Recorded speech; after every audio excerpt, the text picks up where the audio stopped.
Genesis 2, lines 18 through 25, continues the narrative from Genesis 2, focusing on the creation of woman and the establishment of marriage.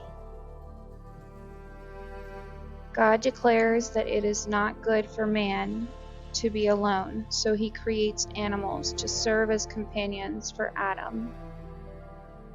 However, none of them are suitable partners for him. Therefore, God causes Adam to fall into a deep sleep, takes one of his ribs and forms it into a woman, Eve. Adam recognizes her as part of himself and names her woman. This passage emphasizes the unique relationship between man and woman in marriage, stating that a man shall leave his parents and cleave to his wife, and they shall become one flesh. Genesis 3 narrates the story of the fall of man. The serpent, described as cunning, deceives Eve into eating the forbidden fruit from the tree of the knowledge of good and evil, despite God's command not to eat from it. Eve also gives some of the fruit to Adam, who eats it as well. As a result, their eyes are opened and they realize their nakedness. Feeling shame and guilt, they cover themselves with fig leaves and hide from God. When God confronts them, Adam blames Eve, and Eve blames the serpent. God pronounces curses upon them and the serpent.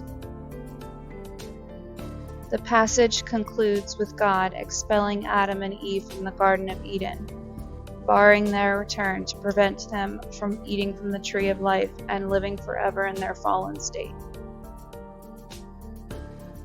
Genesis 4, lines 1 through 16, tells the story of Cain and Abel, the sons of Adam and Eve.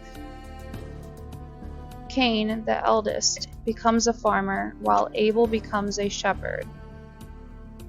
Both offer sacrifices to God, but God favors Abel's offering of the best of his flock over Cain's offering of produce. Jealous and angry, Cain murders Abel in the field. When God questions Cain about Abel's whereabouts, Cain denies responsibility, replying with the famous question, "Am I my brother's keeper?" God curses Cain, making him a wanderer and placing a mark on him to protect him from vengeance. Cain fears for his life and laments his punishment, but God assures him that he will be protected. Cain then goes into the land of Nod, where he builds a city and starts a family line. This passage explores themes of jealousy, sin, and the consequences of disobedience. Join me every morning and evening on the Daily Devotion as we go through the Bible in 365 days, a completely unbiased representation and visual pictorial of scriptures, both Old and New Testaments, with additional Psalm or Proverb readings to ensure we meet our year's deadline. My name is Victoria. Until we meet again this evening, Godspeed and God bless.